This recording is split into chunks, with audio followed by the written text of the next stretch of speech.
અને પોરબંદર માર્કેટિંગ યાર્ડમાં હરાજી માટે સૌથી મોંઘી કેરી આવી છે। ચોરવાડના ખેડૂત સૌથી મોંઘી કેરીઓની 2 જાત હરાજીમાં લાવ્યા। સૌથી મોંઘી કેરી મિયાજાકી અને સૌથી વધુ વજન ધરાવતી કેરી નૂરજહાં છે। નૂરજહાં કેરીનો 1 નંગનો ભાવ 1200 રૂપિયા છે, તો મિયાજાકી કેરીની 1 કિલોની કિંમત 2 થી 3 લાખ રૂપિયા છે। આ નૂરજહાં કેરી છે અફઘાનિસ્તાન અને મિયાજાકી જાપાનમાં આ કેરી ઉગે છે। આ ખાસ કેરી ઉગાડવાનું કારણ એવું હતું કે આ એક વેરાયટી છે નૂરજહાં, જે દુનિયાની મોટામાં મોટી છે, અને એક છે મિયાજાકી, જે દુનિયાની મોંઘી છે। જાપાનમાં 2 થી 3 લાખ રૂપિયા ભાવ ચાલે છે।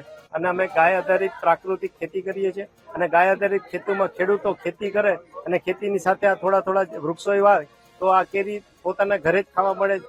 ધારો કે બહારથી તો કોઈ મગાવી ન શકે, તો તમે સજીવ ખેતી ગાય આધારિત ખેતી કરો તો તમને આ ફ્રૂટ ઓર્ગેનિક ફ્રૂટ ખાવા મળશે। અત્યારે હું મિયાજાકી 3 નંગ લાવ્યો છું અને નૂરજહાં લાવ્યો છું, એ 2 નંગ લાવ્યો છે। હવે આ વખતે નૂરજહાંમાં ગયા વખતે અમારે કેરી મોટી થઈ હતી એટલે અમે ઓછી કેરી લીધી હતી। આ વખતે 1 જ 2 વર્ષના પ્લાન્ટ ઉપર 10 કેરી અમે લીધેલી છે, એમાંના 2 ફ્રૂટ અત્યારે હું હાજર લાવ્યો છું।